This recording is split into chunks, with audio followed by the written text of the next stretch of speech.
The year is 1944. The war has become a clash of not only men, but machines, tanks, artillery, bombers, and the cutting-edge technology each side has been feverishly perfecting. Yet in the midst of this technological race, a quiet but profound shift is taking place on the battlefield. The Germans, with their powerful panzer divisions and finely tuned military machine, are stunned by an unseen force, the American adaptability. Time and again, they are faced with a strategy they cannot understand, a strategy that makes the Allies feel as though they are always one step ahead.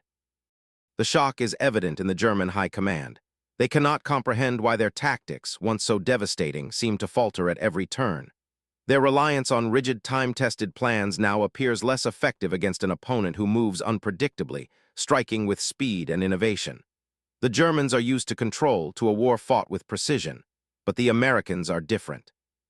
They fight not with the predictability of discipline, but with the freedom of improvisation, a weapon the Germans, steeped in tradition, fail to grasp.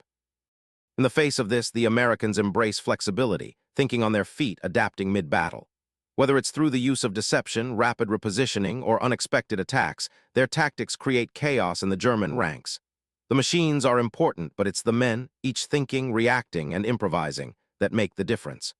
The Germans, with all their superior training and technology, cannot replicate this dynamic.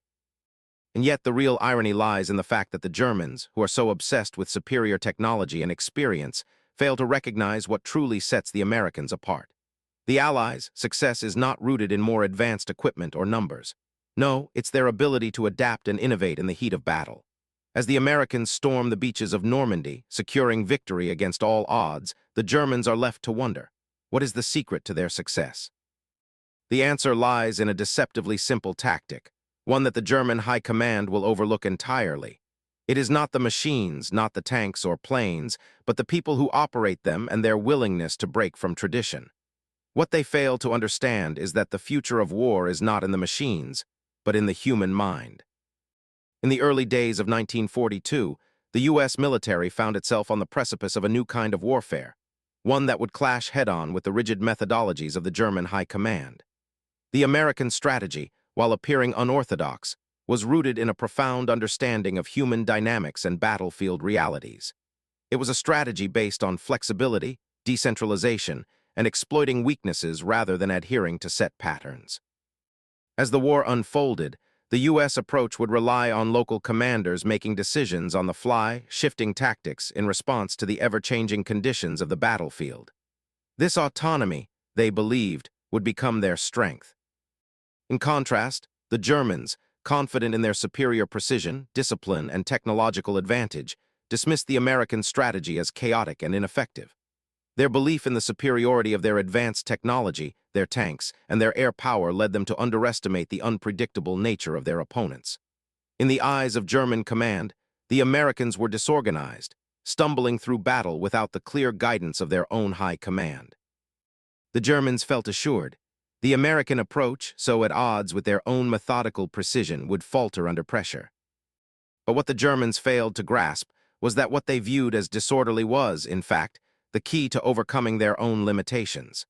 The Germans had built their strategy around predictability and control, tight formations, rigid command structures, and well-established protocols.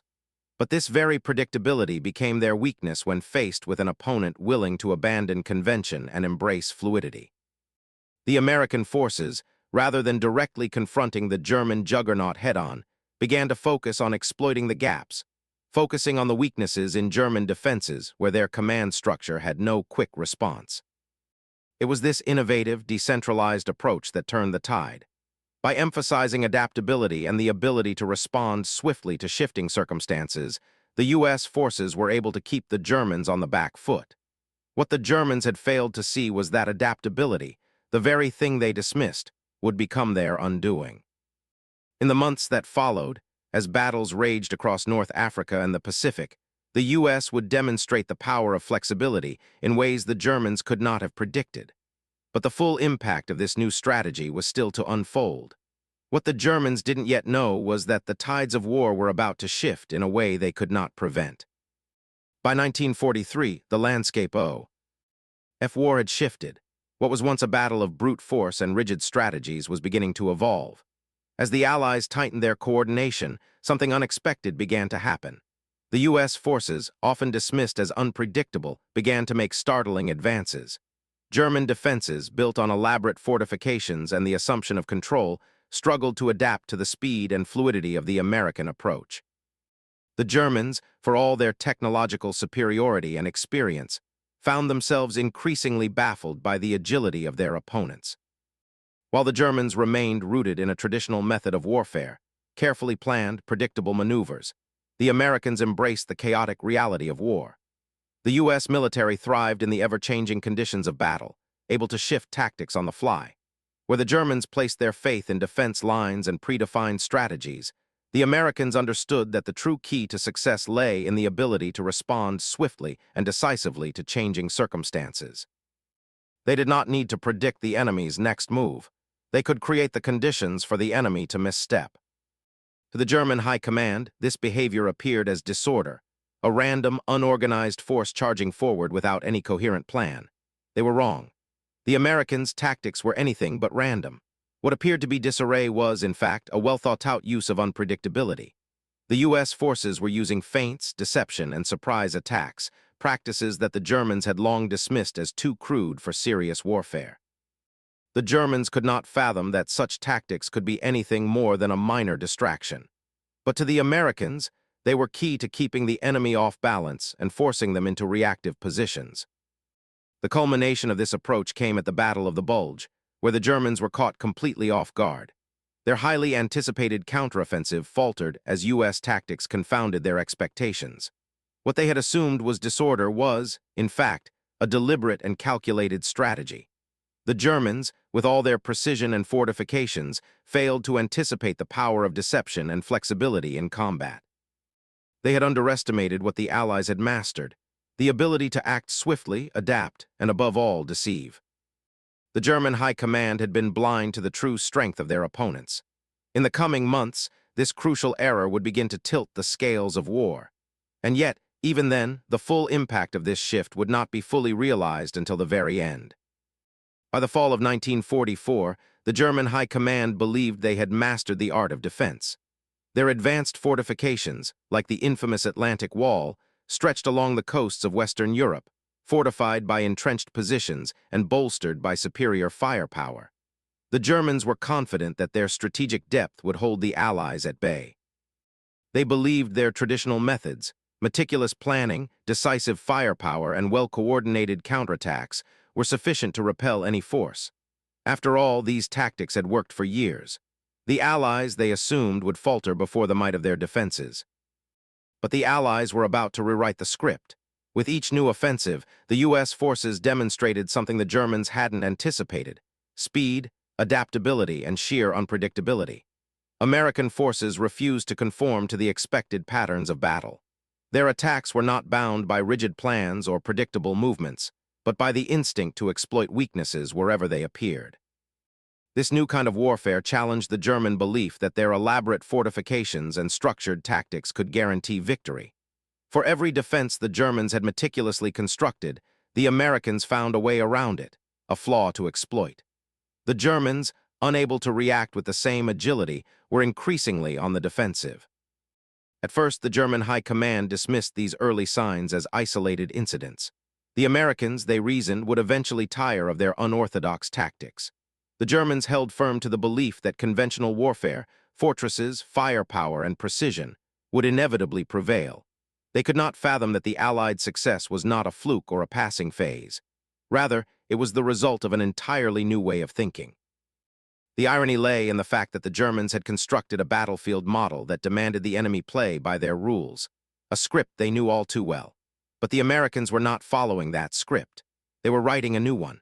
With every operation, whether it was in the hedgerows of Normandy or the streets of Aachen, the Americans proved that warfare could be something entirely different. The Germans had assumed that predictable movements and rigid control were the key to victory.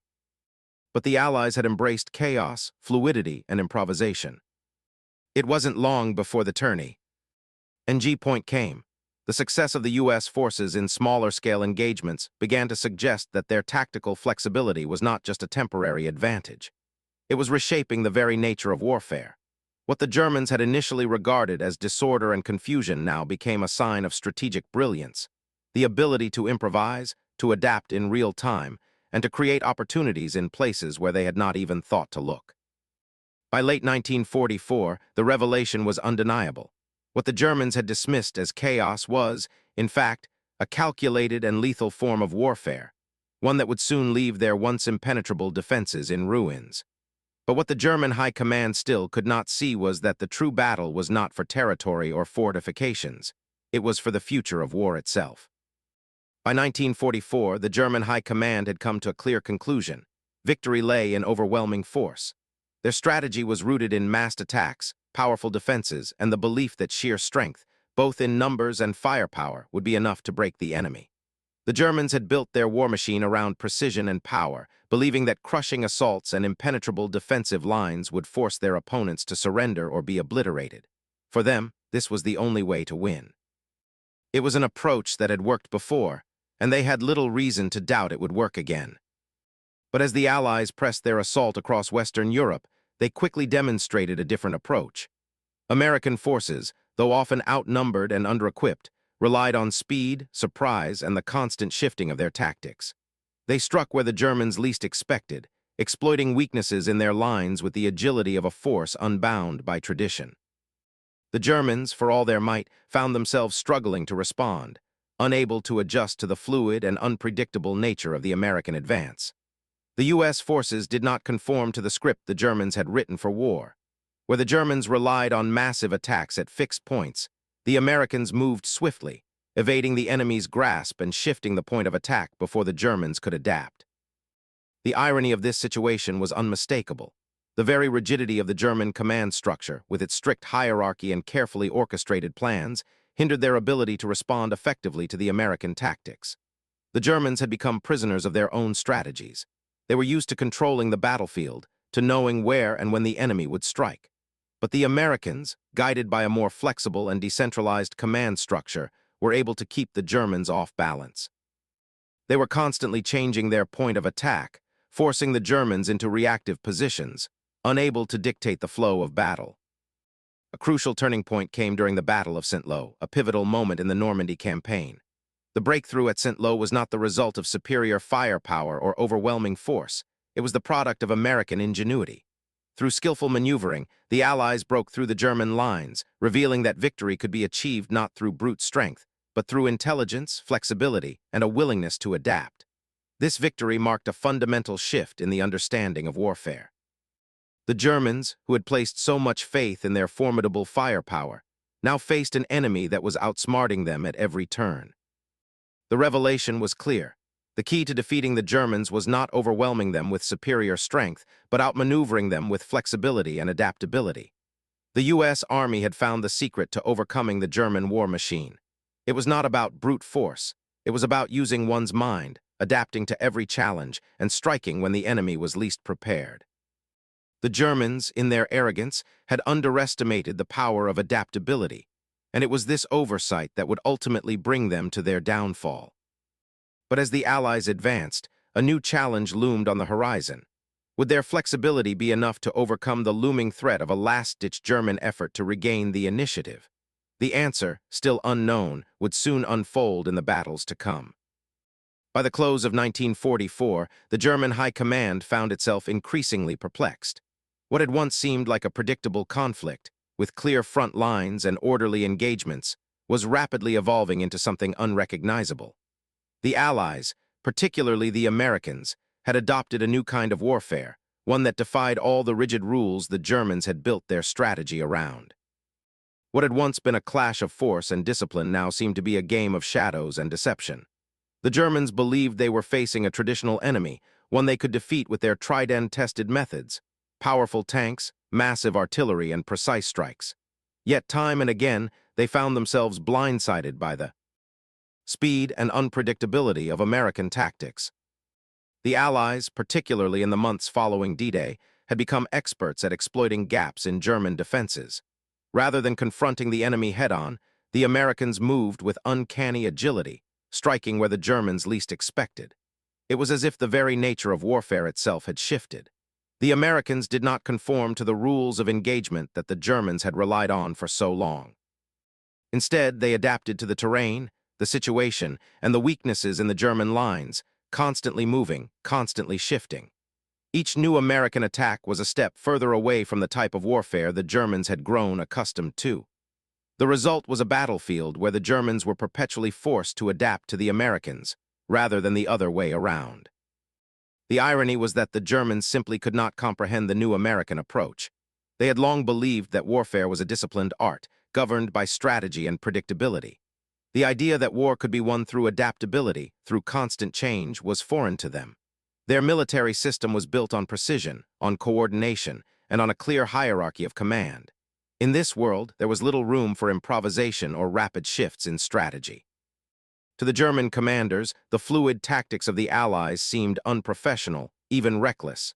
They believed that the Americans would eventually exhaust themselves, that their unconventional methods would lead to failure. But that was not what happened. The turning point came during the brutal Ardennes offensive, where the Germans launched a massive counterattack, hoping to regain control of the front. But the Americans, rather than facing this threat with brute force, again used their agility and unpredictability to outmaneuver the Germans. They shifted rapidly, making it difficult for the Germans to anticipate their moves. Despite being outnumbered, the Allies held firm. The success of this unconventional tactic was a stark reminder. Strength alone was not enough to win this war. Flexibility, adaptability, and a willingness to break from tradition were now the keys to victory. The German High Command had missed the critical lesson of the war. While they focused on discipline and predictability, the Allies had mastered the art of adaptation. In war, it was no longer enough to be strong. One had to be capable of change, to think on one's feet, to react swiftly to an ever-shifting battlefield. This was a lesson the Germans could not learn in time, and it would cost them dearly. The end was drawing near, and the tide of war was shifting irrevocably. But could they still adjust before it was too late? By the summer of 1944, the Allies were advancing deeper into German-held territory, but the battlefield was becoming far more complex than anyone had imagined.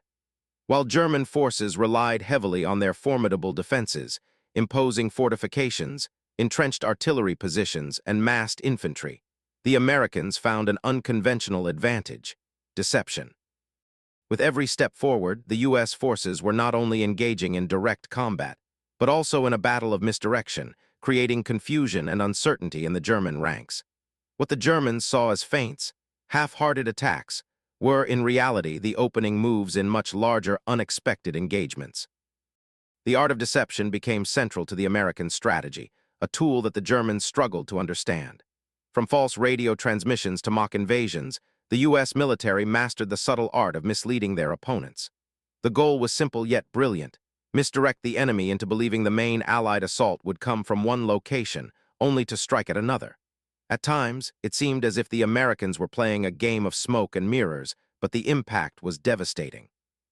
The Germans, already stretched thin across multiple fronts, found themselves overwhelmed, unable to predict where the real attack would come.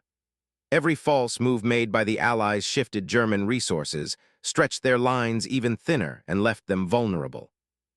The irony of the situation was palpable.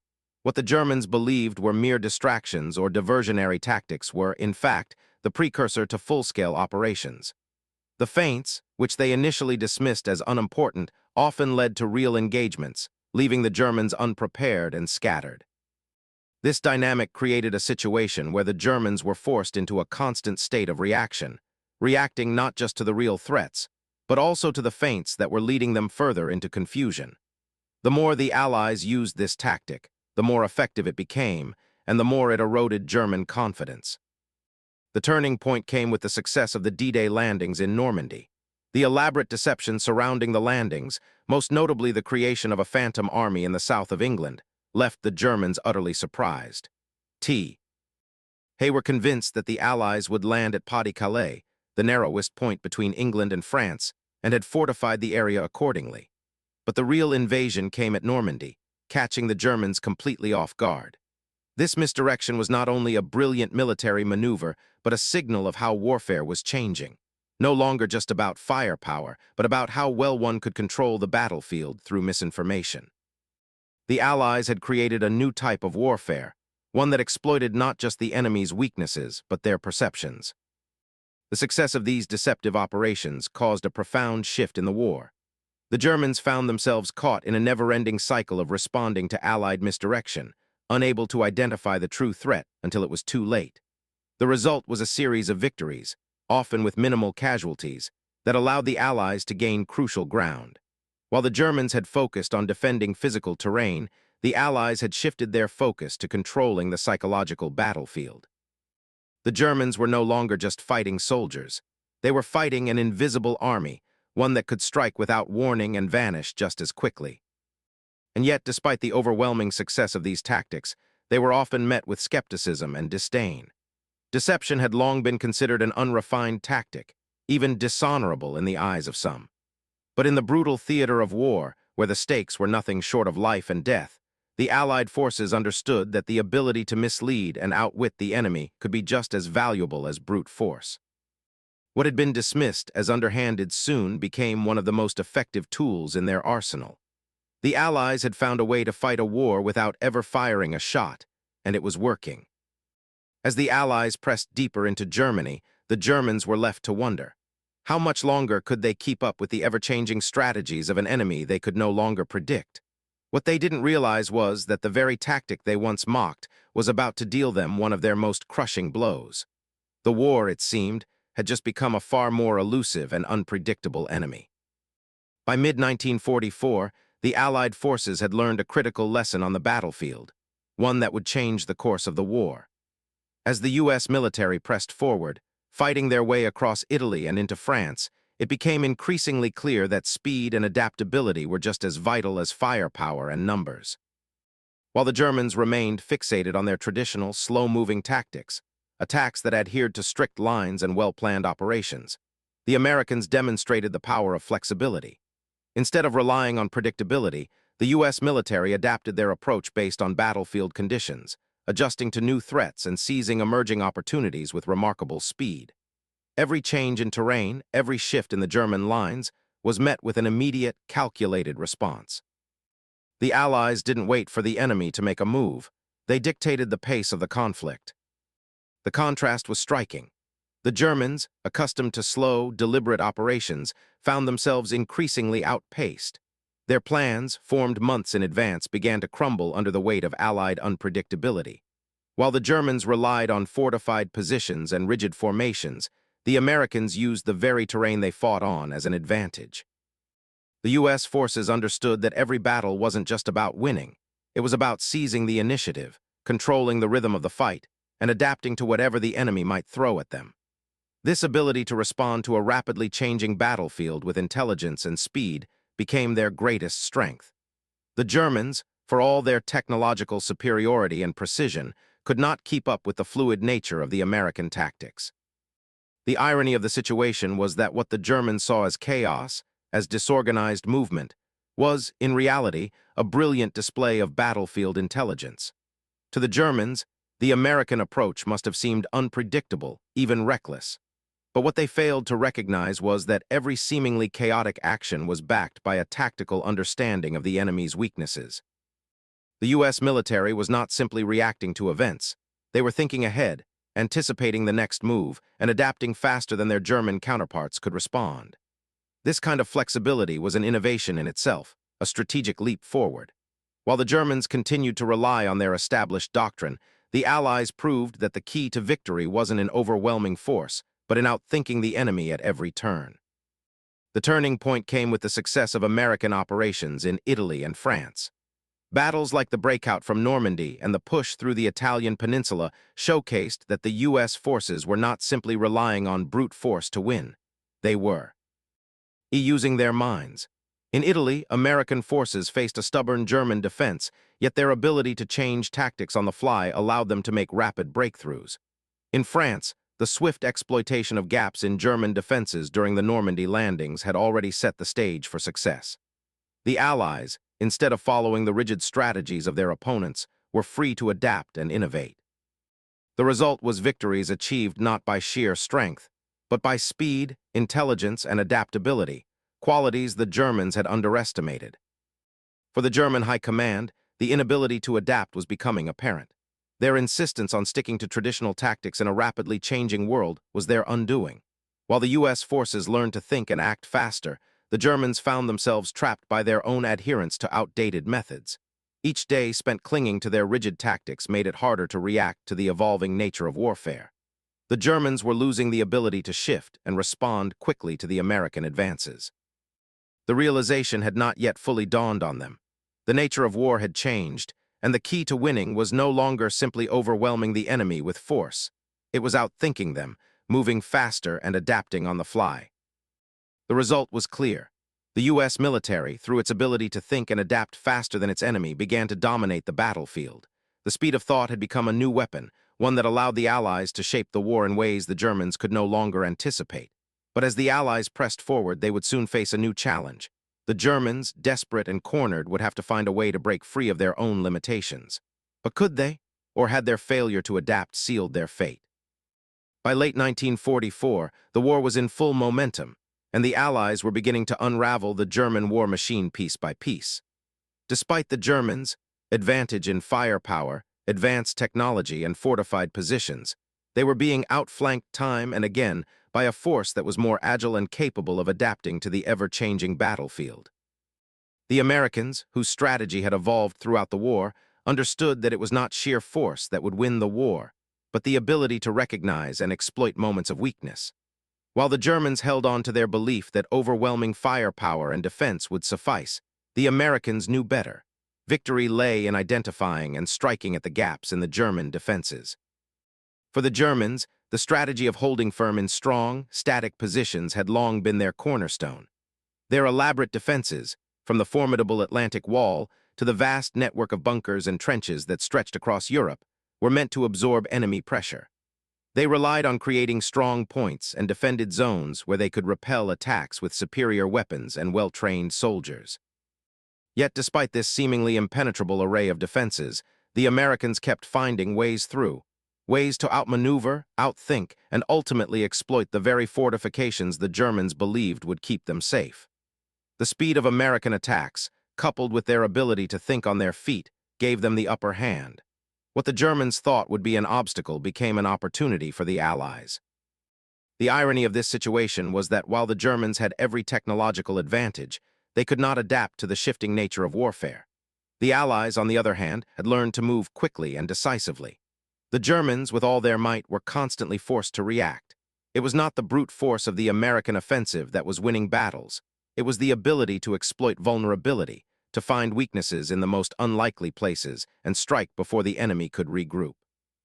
The Germans' traditional reliance on static, prepared defenses was no match for the Americans' fluid, dynamic tactics. What was revealed in these clashes, time and again, was a fundamental truth. It wasn't the raw strength or superior weaponry that determined the outcome. It was the ability to exploit gaps. The U.S. military understood that each defensive line, each fortified position, held within it a vulnerability. The key was not to push forward where resistance was strongest, but to find where the Germans were weakest and attack there. Whether it was a poorly defended flank, a gap in intelligence, or the exhaustion of German forces, the Americans knew that speed and precision were the most effective weapons at their disposal. In this way, the battle was not won by massing troops or overwhelming an enemy's position with artillery. It was won by identifying the precise moment to strike. The result of this approach was clear. The ability to seize upon moments of weakness shifted the momentum of the war in favor of the Allies. While the Germans were still reeling from the effects of a war on multiple fronts, the Americans were systematically dismantling their defenses with an efficiency and precision the Germans could not match. The Allies had learned to play a different kind of game, a game that relied not on overwhelming force, but on knowing when and where to apply it. And while the Germans struggled to keep up with the increasingly unpredictable and fast-moving American strategy, their once-thought impenetrable defenses began to crumble, one gap at a time. For the Germans, the struggle was now one of constant desperation. As the Allies pushed deeper into their territory, the Germans found themselves scrambling to reorganize their defenses, only to have those new positions exposed by the very tactics they had once relied upon. With each new breach, the realization grew clearer.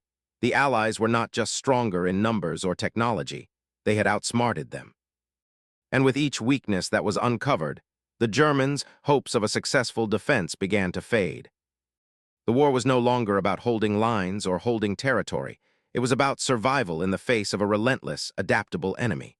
The Germans could no longer depend on the strategies that had once made them so formidable. The Allies had mastered a different form of warfare, one that was based on intelligence, speed, and a relentless ability to exploit gaps. The U.S. military had discovered the true secret to victory. But as the war drew closer to its end, one final question lingered. Could the Germans find a way to stop the inevitable, or had they already lost the war before they even knew it? By the fall of 1944, the war in Europe had entered a critical phase. The Allies, having successfully stormed Normandy and pushed through France, were now barreling through the heart of Germany's defenses. Yet even with every inch of land gained, the Germans, who had long prided themselves on their fortified positions, couldn't quite grasp what was happening. Despite the strength of their defenses, the relentless pressure of the U.S. forces and their ability to adapt quickly on the battlefield had led to decisive breakthroughs. What had once been perceived as a formidable defense line now seemed like a brittle barrier, crumbling under the weight of constant American innovation. As American forces began to break through the German defenses, the German high command found itself bewildered. Their strategic thinking, honed over the previous years of war, relied on predictability. They were accustomed to a battlefield where positions were solid, plans were inflexible, and strategies were executed with precision. But the Americans, in contrast, were masters of change. The Allies had learned that success in modern warfare was not about sticking rigidly to a plan. It was about being able to adapt in real time, to shift tactics rapidly in response to the fluid conditions of battle. Each moment of hesitation or overconfidence from the Germans was met with an American force that was one step ahead, already moving, already thinking in ways the Germans had never anticipated. The irony, of course, lay in the Germans' failure to understand what the Allies were doing. They still relied on outdated strategies, methods that had been effective in earlier stages of the war, but were now increasingly ineffective against the ever-evolving nature of the conflict. Where the Germans built their strength around rigidity and control, the Americans had become fluid and unpredictable, often striking before the Germans could even react. In battle after battle, the Germans kept finding themselves a step behind. What was once a predictable war of attrition had become an unpredictable contest of will, where the ability to think and act quickly determined the victor. What was revealed over the course of 1944 was the critical factor that had eluded the German command: adaptability. The key to the American success lay not in the sheer might of their numbers, nor in the overwhelming strength of their tanks and aircraft, but in their unparalleled ability to use unpredictable tactics to keep the Germans off balance. The U.S. military had mastered the art of psychological warfare, where deception and flexibility became as important as firepower. The Germans, clinging to their old methods, couldn't keep up with the changing rhythm of the war. The Allies had taken control, not just of the terrain, but of the battle's tempo. As the Americans advanced, the situation for the Germans grew increasingly dire. The Allies were no longer simply pushing through defenses. They were making calculated strikes, feints, and deceptive moves, all while maintaining constant pressure. The German military, already exhausted and strained on multiple fronts, had no way to counter this new type of warfare. The speed at which the U.S. forces could adapt to changing conditions was a constant challenge for the Germans. Every move they made was met with swift retaliation or exploitation of a vulnerability they could no longer afford to leave exposed. The result of this strategic shift was profound. By the end of 1944, the Germans were on the defensive, pushed back by an enemy they could no longer predict. Where once they had held firm against the onslaught of Allied forces, now they found themselves constantly retreating, unable to hold their ground. What had begun as a strategic advantage, fortified lines, well-drilled armies, and advanced technology, was crumbling under the weight of an adversary that had learned to think and act faster. The German command's failure to understand the shift in warfare, to acknowledge the growing power of adaptability, would prove to be a fatal mistake. It was the moment when the Allies could not fail. The Americans had achieved what many believed impossible, turning the tide of war not through sheer force of arms, but through tactical brilliance. The Allies had learned how to fight a different kind of war, one based on flexibility, surprise, and a relentless drive to exploit the weaknesses of their opponents. The German army, which had once seemed indomitable, was now on the retreat, unable to adjust to the pace of the new war. As the Allies pressed forward, the question that lingered in the air was whether the Germans could recognize their failure before it was too late. Would they adapt to this new reality, or had the momentum of the Allies already sealed their fate? The war was not over yet, but the Germans now knew they were on borrowed time. As winter descended upon Europe in late 1944, the fate of the German Reich seemed sealed, though its leaders would not yet admit it.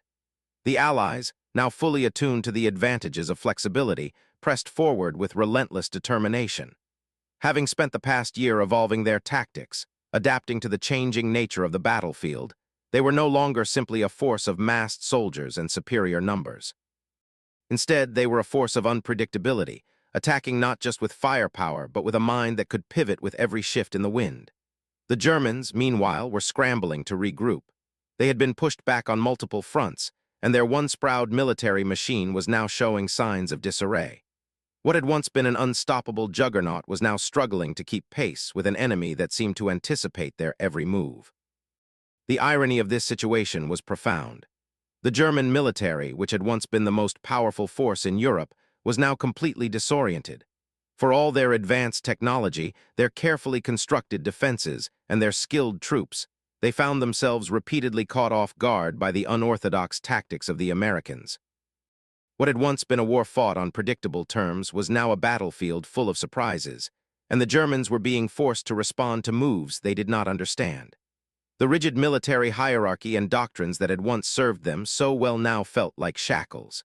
Instead of dictating the terms of battle, the Germans were on the back foot, perpetually reacting to the fluidity of American tactics. The turning point came in the brutal cold of the Ardennes during the Battle of the Bulge. The Germans launched a counteroffensive in a desperate bid to stem the tide, hoping to split the Allied forces and retake key territory. Initially, it seemed as if they might succeed. Yet even in the face of this surprise attack, the Americans did not falter. Instead of crumbling under pressure, the U.S. forces adapted swiftly, exploiting the gaps in German strategy, using their mobility to outmaneuver the enemy. The Germans had hoped that overwhelming force would force the Americans into a retreat, but it was the Germans who found themselves in retreat instead. The breakthrough at the Bulge wasn't just a victory for the Allies. It was a testament to the effectiveness of adaptability over brute force. The German army had been outmaneuvered, not outgunned.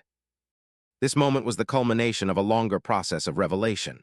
The Germans, for all their technological might and experience, were finally defeated not by superior numbers or weaponry, but by the very thing they had overlooked, the ability to adapt quickly and decisively. The U.S. forces had long embraced this approach, and now it was clear that their greatest strength lay in their ability to shift tactics, exploit weaknesses, and maintain constant pressure. The Germans could no longer rely on their old strategies to stay ahead. Their attempts to regain the initiative only served to expose their own vulnerabilities. Every time they tried to regroup, they found that the Americans were already a step ahead, striking in unexpected places and keeping them perpetually off balance. As the winter dragged on, the Germans were forced into retreat, their once feared defenses crumbling under the weight of the Allied advance. The German high command, stunned by the speed and flexibility of American tactics, could not recover from the blows dealt to their military. They had been outpaced, outsmarted, and outmaneuvered by an enemy that refused to play by the old rules of warfare. It was not the raw power of the U.S. military that defeated the Germans. It was the ingenuity of their tactics, their ability to seize upon the smallest opportunities, and their relentless drive to adapt to the ever-changing conditions of war. The result of this relentless push was undeniable. The Germans, for all their past triumphs, were in retreat. Unable to recover from the tactical disadvantage the Americans had created, they found themselves cornered, their once pristine lines shattered. The final defeat was now only a matter of time. And as the Allies drew closer to the heart of the German Reich, the question lingered. Could the Germans do anything to reverse the course of history, or had the Allies already sealed their fate? The war was nearing its end, but the road to defeat for the Germans had already been paved by their failure to adapt. The lesson was clear. In war, as in life, the ability to change, to learn, and to move forward is often more powerful than the might of any army. The Allies had proved this to be true. But as the end of the war loomed closer, the final chapter was still unwritten. Would the Germans be able to face the inevitable, or would their inability to evolve mark their ultimate downfall? The winter of 1945 marked a moment of near inevitability for the Axis powers. The Allies had advanced steadily through the heart of Europe, pushing the Germans back with relentless precision. As the final assault on Germany loomed, the sheer scale of what had been achieved was undeniable.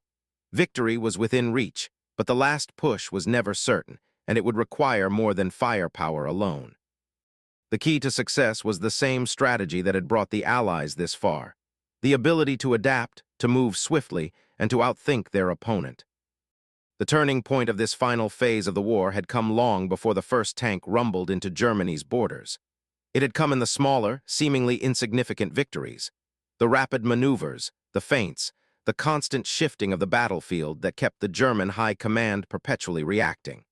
What had once seemed like chaos to the Germans had turned into the very engine of the Allied victory. The unpredictable tactics that the Germans had dismissed as disorderly had proven to be the linchpin of the Allied strategy. The U.S. forces, in particular, had mastered the art of keeping the enemy off balance. Their ability to strike unexpectedly, to shift direction at a moment's notice, and to keep the Germans guessing at every turn had led them all the way to the gates of Berlin. The irony, however, was not lost on the Germans. They had once believed that order and precision were the key to success. Their strategies, rooted in meticulously planned movements and fortified positions, had been designed to control the battlefield. But in the face of the Allies' tactics, those strategies were revealed to be increasingly ineffective. The Germans could no longer respond with the same efficiency. They were trapped in their own patterns, unable to break free from the rigidity of their plans. The Allies, by contrast, thrived in uncertainty, adapting on the fly to every new challenge. It was not brute force or sheer numbers that had won the Allies this war. It was their ability to use unpredictability to their advantage.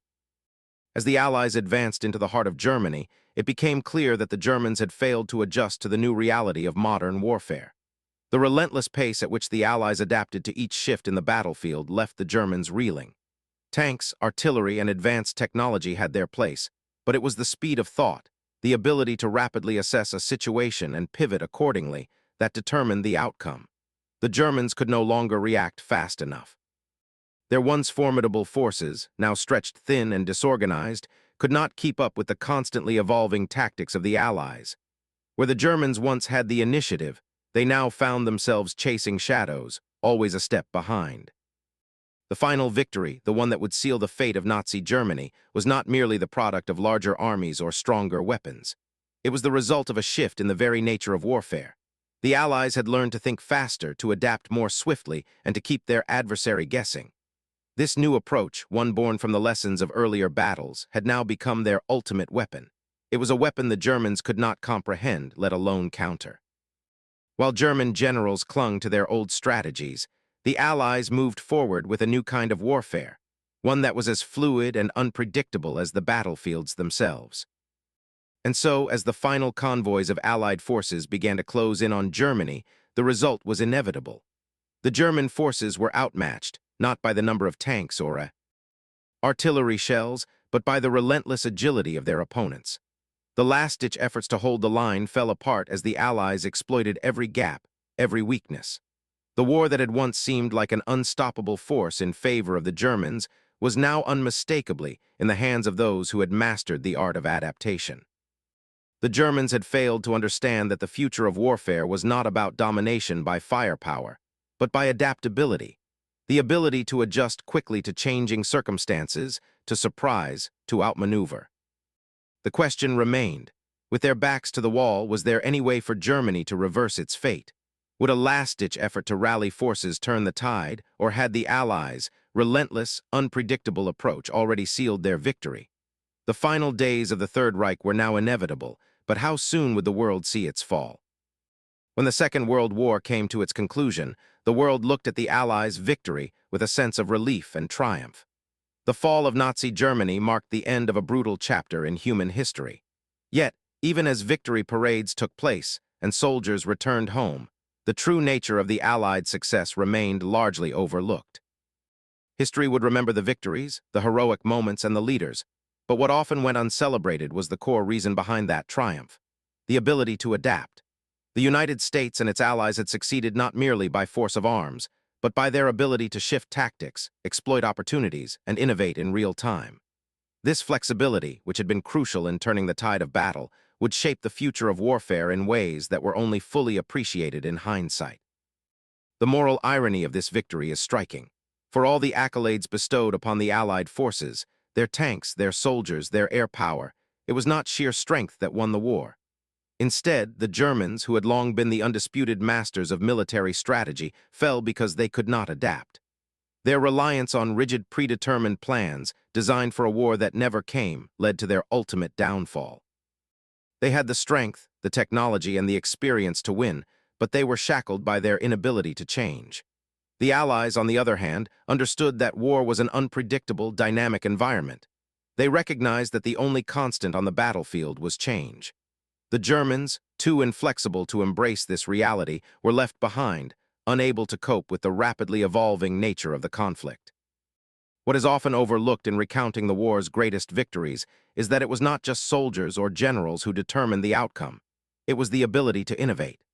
The Allies' success was founded on their ability to see the battlefield as a fluid, ever-changing space where rigid tactics failed. Instead of fighting on the enemy's terms, the Allies created the conditions for their success by continuously adapting to the moment. Whether it was the ability to use deception to disorient the enemy, shifting forces rapidly to exploit weaknesses, or learning from past mistakes, the American and Allied forces created a new kind of warfare. The generals understood this, but it was the soldiers on the ground who proved it. Flexibility wasn't just a strategy.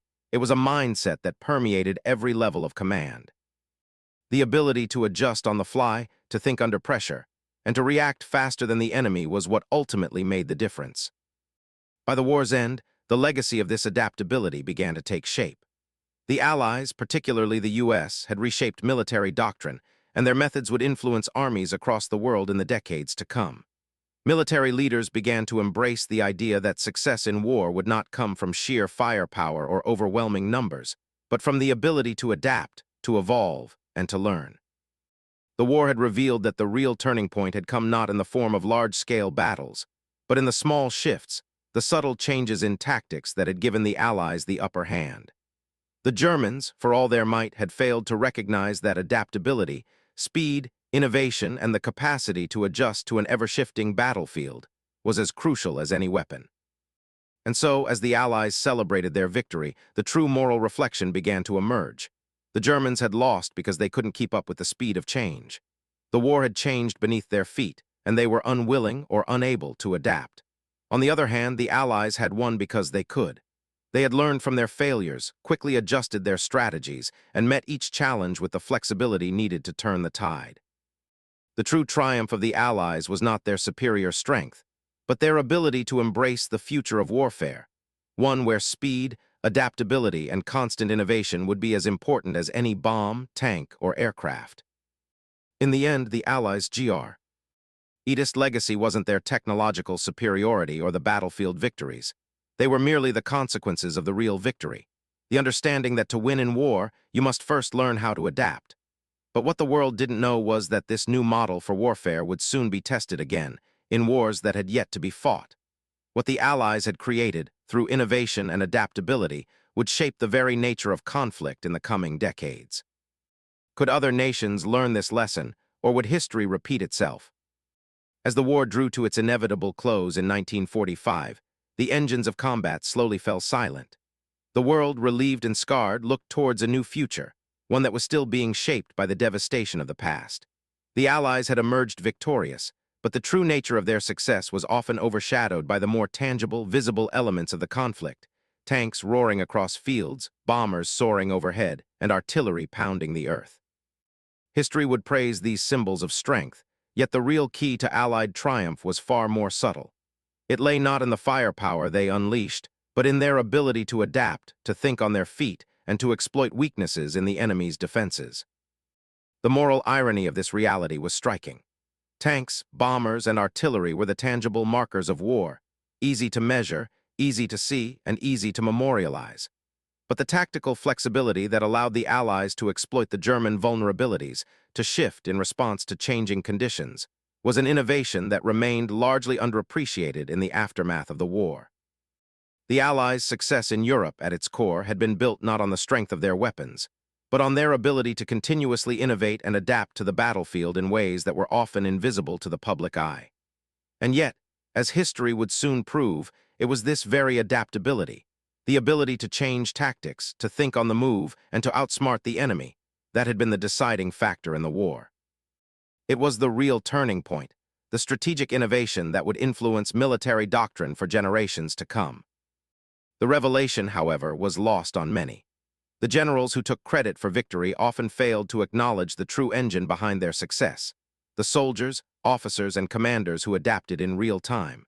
These men and women were not simply following orders. They were reacting to a dynamic, unpredictable battlefield, using their initiative and ingenuity to respond to threats as they emerged. In the thick of combat, they relied on more than just training. They relied on their ability to make split-second decisions, to exploit an opportunity when it arose, and to push forward even when the situation seemed to change by the minute. It was their ability to think and act quickly, in contrast to the rigid, outdated strategies of the Germans, that turned the tide. And yet, despite this, it was often the generals, safely far from the front lines, who received the accolades, while the true innovators, the soldiers and officers on the ground, remained largely unsung. In the aftermath of the war, history would cast the war as a clash of ideologies, a struggle of firepower, and a battle for world supremacy. The Allies had defeated the Axis not just through superior strength, but through the force of their convictions, their unity, and the scale of their mobilization. The story, as it would be told, would be one of tanks and bombers, of vast armies marching across Europe, of explosive moments that defined the conflict. But the true turning point of the war, the one that would reshape military history for years to come, was not a single battle or moment of firepower. It was the shift in tactics, the realization that adaptability was just as important as strength. The Allies had learned that the key to victory in modern warfare lay not just in overwhelming the enemy with weapons, but in staying one step ahead through constant innovation and adaptation. And so, as the engines of war finally went silent and the world began to rebuild, the U.S. military's ability to adapt and innovate in the heat of battle became the foundation for a new kind of warfare. The lessons learned in those critical years would reverberate far beyond the end of World War II. For the soldiers who had fought, for the generals who had led them, and for the future of warfare itself, the victory was not just in the weapons used or the land taken, but in the ability to think, to evolve, and to outthink the enemy. History, though it remembers the tanks, the bombers, and the battles, will one day understand this fundamental truth. The real weapon that won the war was not a bomb or a gun. It was the mind, the ability to adapt, to innovate, and to act decisively in the face of an ever-changing battlefield. The question remains, would future conflicts ever see a shift so profound in how war was waged? Could the lessons of adaptability be applied again in ways yet unseen? Only time would tell. The war had raged for years, a brutal contest of wills, strength, and ideology. For much of it, the Germans believed that victory would come through the overwhelming force of their military machine. Tanks, artillery, bombers, they had it all. And for a time, these weapons of destruction seemed to guarantee their dominance. But as the war drew to its end, it became clear that the true turning point had not been a weapon at all. It wasn't a new tank or bomb. It was something far more elusive, something the Germans had failed to grasp: adaptability. The Allies had learned that in war, the greatest advantage wasn't in firepower alone, but in the ability to change, to evolve, and to outthink the enemy. While the Germans clung to their traditional methods, the Allies adapted with surprising speed. And this simple shift in mindset changed the course of history. The Germans, for all their superior weapons, could not adjust to the evolving nature of warfare. They had built their strategies around what they knew: fortified positions, methodical offensives, and brute force. But as the Allies' tactics grew more unpredictable, the Germans found themselves at a disadvantage. The success of the American forces, in particular, lay in their ability to think on their feet, to strike at weaknesses, and to adapt when conditions changed. The Germans, meanwhile, stuck rigidly to old methods that no longer worked. Their over-reliance on firepower, their belief that superior tanks and artillery would guarantee victory, led to a critical miscalculation. They underestimated the power of flexibility, and it was that fatal mistake that led to their undoing. What the Germans failed to see, and what the Allies soon realized, was that the true turning point in the war wasn't about who had the biggest guns or the fastest tanks. It was about the willingness to fight a different kind of war. The Allies understood that every battlefield was unpredictable. They knew that war was not static. It was fluid, and in that fluidity lay opportunities to strike decisively. Their ability to exploit these moments of weakness, to disrupt the German defenses with speed and unpredictability, became their greatest strength. This was a war not just of firepower, but of ideas, and the Americans had discovered the most potent weapon of all, the ability to adapt. The war's final lesson, then, was not that brute strength wins battles. It was that the ability to outthink the enemy and to adapt to the ever-changing battlefield was the key to victory. The Germans were defeated not because they lacked strength, but because they could not change their methods in the face of a rapidly evolving war. On the other hand, the Allies succeeded because they had embraced a new kind of warfare, one that prized flexibility, surprise, and adaptation over sheer force. The tactics that the Germans had dismissed as unrefined, as disorderly, turned out to be the very tactics that led to their downfall. The Americans, in contrast, understood the power of unpredictability. They had rewritten the rules of engagement, realizing that victory didn't lie in forcing the enemy to follow their script, but in making the enemy react to theirs. What had seemed chaotic to the Germans was, in fact, a brilliant and effective strategy that led them to victory. The world would remember the Allied success as a triumph of military might, but the true secret to their victory was in their ability to adapt, to learn, and to embrace an ever-changing battlefield. It was this adaptability that ensured they would rewrite the history of warfare. In the end, the Germans built their strategies to win battles, but they ultimately ended up losing the war. The tactics they dismissed as unreliable or unprofessional became the very ones that led to their destruction. The Allies didn't just win the war with tanks, bombers, and artillery. They won it by rewriting the rules of warfare itself, by making flexibility their strongest weapon. And in doing so, they set the course for future conflicts, where adaptability would become the foundation of military strategy.